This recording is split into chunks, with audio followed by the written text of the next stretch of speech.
Hello everyone, welcome back to our channel Arms Heaven. അപ്പോൾ ഞാൻ ഇന്ന് വന്നിരിക്കുന്നത് ഒരു ട്രാവൽ വ്ളോഗ് അല്ലെങ്കിൽ ട്രാവൽ ഗൈഡ് എന്നൊക്കെ പറയാവുന്ന ഒരു വീഡിയോ ആയിട്ടാണ്.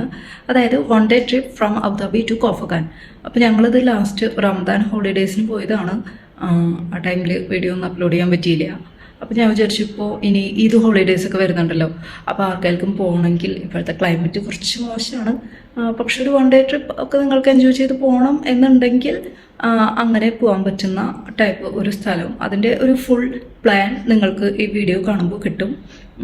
ഞങ്ങൾ പോയതും അധികം എക്സ്പെൻസ് ഒന്നും ഇല്ലാതെ, അതെടുത്ത് പറയണം, അധികം എക്സ്പെൻസ് ഒന്നും ഇല്ലാതെ നമുക്ക് പെട്രോളിൻ്റെ ഒരു എക്സ്പെൻസ് മാത്രമേ വരുള്ളൂ, പിന്നെ ഒരു നേരത്തെ ഫുഡും. അപ്പോൾ അങ്ങനത്തെ ഒരു പ്ലാനാണ് ഞാൻ പറയാൻ പോകുന്നത്. അപ്പോൾ ആൾക്കാർക്കൊക്കെ യൂസ്ഫുൾ ആവുമെന്ന് വിചാരിക്കുന്നു. പിന്നെ എന്തെങ്കിലും ഡൗട്ട് ഉണ്ടെങ്കിൽ നിങ്ങൾക്ക് കമൻസിൽ ചോദിക്കാം. അപ്പോൾ അത്രയേ ഉള്ളൂ, നമുക്ക് വീഡിയോയിലോട്ട് പോകാം. ആദ്യം തന്നെ ഞാൻ റൂട്ട് മാപ്പ് ഒന്ന് കാണിക്കാം. അത് സ്റ്റാർട്ടിംഗ് പോയിന്റ് നിങ്ങളുടെ കറൻറ്റ് ലൊക്കേഷൻ, അത് കഴിഞ്ഞിട്ട് നമ്മൾക്കൊരു 5 സ്റ്റോപ്സ് ആണ് ഇടയിൽ വരുന്നത്. അത് കോർഫഗാൻ എത്തിക്കഴിഞ്ഞിട്ട് ഫസ്റ്റ് തന്നെ വരുന്നത് ഷീസ് റെസ്റ്റ് ഏരിയ ആണ്. അത് കഴിഞ്ഞ് ഷീസ് പാർക്ക്, പിന്നെ കോർഫഗാൻ ബീച്ച്. അത് കഴിഞ്ഞ് കോർഫഗാൻ ബീച്ചിൻ്റെ അടുത്ത് തന്നെയാണ് ഈ കോർഫഗാൻ വാട്ടർഫാൾസ് ഉണ്ട്. അത് കഴിഞ്ഞ് പിന്നെ നമ്മൾ തിരിച്ചു വരുന്ന വഴിയാണ് ഈ അൽ റഫീസ ഡാം, അതും കാണാം. പിന്നെ അവിടെ ഒരു കാസിൽ പോലെ ഒരു സംഭവമുണ്ട്, അതും കൂടി കാണാം. അങ്ങനെ ഒരു 5 സ്റ്റോപ്സ് ആണ് നമുക്ക് ഈ ഇടയിൽ വരുന്നത്. അതൊക്കെ അടുത്തടുത്ത്, അവിടം വരെ എത്താൻ കുറച്ച് ടൈം എടുക്കുള്ളൂ. അത് കഴിഞ്ഞ് എത്തിക്കഴിഞ്ഞാൽ പിന്നെ എല്ലാ സ്ഥലങ്ങളും അടുത്തടുത്താണ്. അപ്പോൾ നമ്മൾക്ക് ടോട്ടൽ ഒരു ട്രാവലിംഗ് ടൈം ഈ ലൊക്കേഷൻ വെച്ച് നോക്കുമ്പോൾ 3 ഹവറിൻ്റെ മേലേക്ക് വരും. പിന്നെ നമ്മൾ അവിടെ എത്ര ടൈം ഓരോ ലൊക്കേഷനിലും സ്പെൻഡ് ചെയ്യുന്നു എന്നതനുസരിച്ചിരിക്കും ബാക്കി നമ്മളുടെ ടൈം. അത് കഴിഞ്ഞ് തിരിച്ച് നിങ്ങൾക്ക് അബുദാബിക്കുള്ള ലൊക്കേഷനിട്ട് അങ്ങനെ വരാം. ഇതെല്ലാവർക്കും അറിയാമെന്ന് തോന്നുന്നു എങ്ങനെയാണ് സ്റ്റോപ്സ് ഒക്കെ ആഡ് ചെയ്യേണ്ടത്. ഞാൻ എന്തായാലും ഈ ലൊക്കേഷൻ്റെ ഒരു ലിങ്ക് താഴെ ഡിസ്ക്രിപ്ഷനിൽ കൊടുക്കാം. അപ്പോൾ അത് നോക്കിയിട്ട് എങ്ങനെയാണെന്ന് വെച്ചാൽ ചെയ്താൽ മതി. പിന്നെ അബുദാബിയിൽ നിന്ന് പോകുമ്പോൾ മാക്സിമം നേരത്തെ തന്നെ വീട്ടിൽ നിന്ന് ഇറങ്ങാനായിട്ട് ട്രൈ ചെയ്യണം. അറ്റ്ലീസ്റ്റ് ഒരു 7 മണിക്കെങ്കിലും വീട്ടിൽ നിന്ന് ഇറങ്ങണം. എന്നാലാണ് നമുക്ക് ഒരുവിധം പ്ലേസസ് ഒക്കെ കവർ ചെയ്ത് നൈറ്റ് ഒരുപാട് ലേറ്റ് ആവാതെ തിരിച്ച് വീട്ടിലെത്താനായിട്ട് പറ്റുള്ളൂ. പിന്നെ അബുദാബിയിൽ നിന്ന് പോകുന്നവർക്ക് മാത്രമല്ല, ദുബായിൽ നിന്നും ഷാർജയിൽ നിന്നും പോകുന്നവർക്ക് ഈ സെയിം പ്ലാൻ തന്നെ ഫോളോ ചെയ്യാം. പക്ഷേ അവിടുന്ന് പോകുമ്പോൾ കുറച്ച് ലേറ്റായിട്ട് ഇറങ്ങിയാലും മതി. ബ്രേക്ക്ഫാസ്റ്റും ലഞ്ചും ഞങ്ങൾ വീട്ടിൽ നിന്ന് കൊണ്ടുപോവുകയാണ് ചെയ്തത്. അതുകൊണ്ടാണ് ഞാൻ പറഞ്ഞത് ഫുഡിന് ഒരുപാട് എക്സ്പെൻസ് ആയിട്ടില്ല. ബ്രേക്ക്ഫാസ്റ്റ് നമ്മൾ ബ്രെഡാണ് കൊണ്ടുപോയത്. അത് വണ്ടിയിൽ തന്നെ ഇരുന്ന് കഴിക്കാനായിട്ട് സുഖമാണല്ലോ. അപ്പോൾ ബ്രേക്ക്ഫാസ്റ്റ് വീട്ടിൽ നിന്ന് കഴിച്ച ആ ഒരു ടൈം വേസ്റ്റ് ചെയ്യേണ്ടെന്ന് വിചാരിച്ച് ബ്രെഡാണ് കൊണ്ടുപോയത്. പിന്നെ ലഞ്ചിന് നമുക്ക് കഴിക്കാനായിട്ട് ഈസി ആയിട്ടുള്ളത്, എവിടെ ഇരുന്ന് വേണമെങ്കിലും കഴിക്കാൻ പറ്റുന്ന റൈസ് അല്ലെങ്കിൽ ചപ്പാത്തി അങ്ങനെ എന്തെങ്കിലും കൊണ്ടുപോകാം. അപ്പോൾ നമുക്ക് ആ ഫുഡിൻ്റെ ഒരു എക്സ്പെൻസ് കുറഞ്ഞു. പിന്നെ നമ്മൾ നൈറ്റ് മാത്രമാണ് പുറത്തുനിന്ന് കഴിച്ചത്. പിന്നെ പെട്രോളിൻ്റെ ചിലവും. ഇപ്പോൾ ഈ സമ്മർ സീസൺ ആയതുകൊണ്ട് നല്ല ബുദ്ധിമുട്ടായിരിക്കും. ഞങ്ങൾ ഏപ്രിൽ മിഡാണ് പോയത്, എന്നിട്ട് പോലും നല്ല ഹ്യൂമിഡിറ്റി ഉണ്ടായിരുന്നു. പക്ഷെ എന്നാലും ഒരു ഔട്ട്ഡോറൊക്കെ പോകണം എന്ന ആഗ്രഹമുള്ളവർക്ക് ഇത് നല്ലൊരു എക്സ്പീരിയൻസ് ആയിരിക്കും. ആൻഡ് ഇവിടേക്ക് പോകുന്ന ഒരു വഴി അത് പറയാതിരിക്കാൻ വയ്യ. It's amazing. നമുക്ക് നല്ലൊരു ഡ്രൈവിംഗ് എക്സ്പീരിയൻസ് ആയിരിക്കും കിട്ടുക. ആ ടണലും ഞങ്ങളൊരു 6 ഇയേഴ്സ് ബാക്ക് പോയിട്ടുണ്ട്. അന്ന് ഈ റോഡൊന്നും ശരിക്കും വന്നിട്ടില്ല, ടണൽസ് ഒന്നും ഉണ്ടായിരുന്നില്ല. പക്ഷെ ഇപ്പോൾ ആ റൂട്ടും നമുക്കൊരു നല്ല ഡ്രൈവിംഗ് എക്സ്പീരിയൻസ് ആയിരിക്കും. അതുകൊണ്ട് ഒരുപാട് ടൈം പുറത്ത് സ്പെൻഡ് ചെയ്തില്ലെങ്കിലും നമുക്ക് ജസ്റ്റ് ഒരു ലോങ് ഡ്രൈവ് അല്ലെങ്കിൽ അങ്ങനെ ഒരു എക്സ്പീരിയൻസിന് വേണ്ടി പോകാനായിട്ട് നല്ല അടിപൊളി സ്ഥലമാണ് കോർഫഗാൻ. പിന്നെ കുട്ടികളൊക്കെ ഉണ്ടെങ്കിൽ അവർക്ക് വേണ്ടിയിട്ടുള്ള സ്നാക്സ് ഒക്കെ കയ്യിൽ വെക്കുന്നത് നല്ലതായിരിക്കും. കാരണം ഈ ഷീസ് റെസ്റ്റ് ഏരിയ കഴിഞ്ഞ് പിന്നെ ഒരുപാട് ഷോപ്സ് അങ്ങനെ വഴിയിൽ കാണലൊക്കെ കുറവായിരിക്കും. ഈ ഷീസ് റെസ്റ്റ് ഏരിയ എന്ന് പറയുന്നത് ഒരുപാട് ഷോപ്സ് ഉള്ള ഒരു നല്ലൊരു ബ്യൂട്ടിഫുൾ ആയിട്ടുള്ള ഏരിയ ആണ്. ആക്ച്വലി എനിക്ക് വ്ളോഗ് എടുക്കാനുള്ള പ്ലാനൊന്നും ഉണ്ടായിരുന്നില്ല. അതുകൊണ്ട് പല സ്ഥലങ്ങളിൽ പിക്ചേഴ്സ് പോലും ഞാൻ എടുത്തിട്ടില്ല. അതുപോലെ ഈ ഷീസ് പാർക്കിൽ ഞങ്ങൾ പോയില്ലായിരുന്നു. ഞങ്ങൾ എന്തോ ആ വഴി മിസ് ചെയ്തു.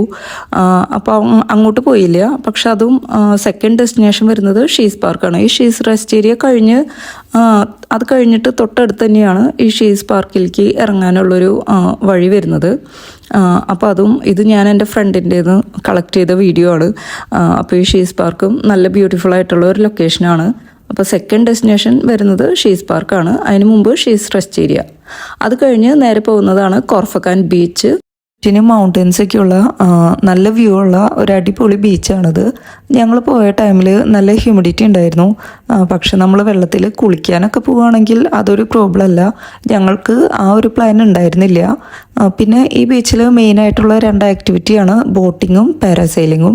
ഞങ്ങൾ പാരാസൈലിങ് ചെയ്തിരുന്നു. ബോട്ടിങ്ങിന് വേറെ ചാർജാണ്. ബോട്ടിങ്ങിന് പെർ ഹെഡ് 20 ഒക്കെയാണ്. പാരാസൈലിങ് കറക്റ്റ് എനിക്ക് റേറ്റ് ഓർമ്മയില്ല.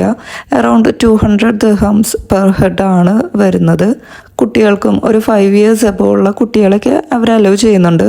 ഇൻ കേസ് ഇപ്പോൾ നിങ്ങൾക്ക് കുട്ടികൾക്ക് പാരാസൈലിംഗ് ചെയ്യേണ്ട എന്നുണ്ടെങ്കിൽ അവർക്ക് ബോട്ടിൽ തന്നെ ഇരിക്കാനുള്ള ഒരു സൗകര്യം കൂടി ഉണ്ട്.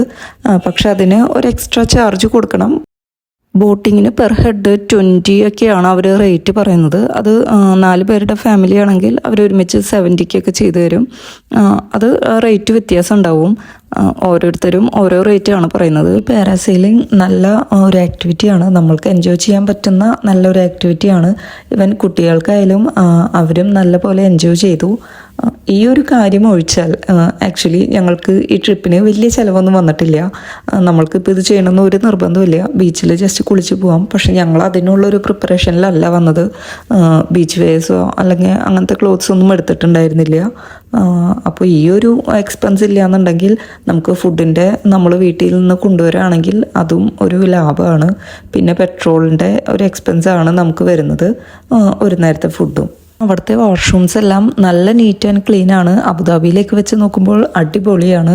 അതുകൊണ്ട് ഇപ്പോൾ നമുക്ക് ബീച്ചിൽ കുളിച്ച് കഴിഞ്ഞ് ഫ്രഷ് ആവാനും പറ്റും. ഞങ്ങൾ ലഞ്ച് കഴിച്ചത് ഇവിടെ ഇരുന്നിട്ടാണ്. അവിടെ ഒരു ഡൈനിങ് ഏരിയ പോലെ ചെറിയൊരു സംഭവമുണ്ട്. നമുക്ക് അവിടെ ഇരുന്ന് ഫുഡ് കഴിക്കാം. പിന്നെ ഈ ഒരു ആക്ടിവിറ്റി മാത്രമാണ് ചെയ്തത്. ഇത് കഴിഞ്ഞിട്ടാണ് ഞങ്ങളവിടെ കോർഫക്കാൻ വാട്ടർഫാൾസിൽ പോയത്. അത് തൊട്ടടുത്ത് തന്നെയാണ്.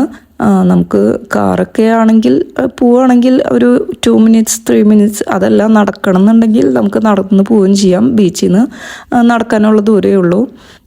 അതും വാട്ടർഫാൾസും നല്ലൊരു ബ്യൂട്ടിഫുൾ ആയിട്ടുള്ള മാൻമെയ്ഡാണ്, പക്ഷേ നല്ല ബ്യൂട്ടിഫുൾ ആയിട്ടുള്ളൊരു വ്യൂ തന്നെയായിരുന്നു. പിന്നെ ആ വാട്ടർഫാൾസിൻ്റെ അടുത്ത് തന്നെയുള്ളതാണ് ഈ ആംഫി തിയേറ്റർ. ഇത് ഞങ്ങൾ പോയ ടൈമിൽ ഇത് ഓപ്പൺ ആയിരുന്നില്ല, എൻട്രി അലൗഡ് അല്ലായിരുന്നു.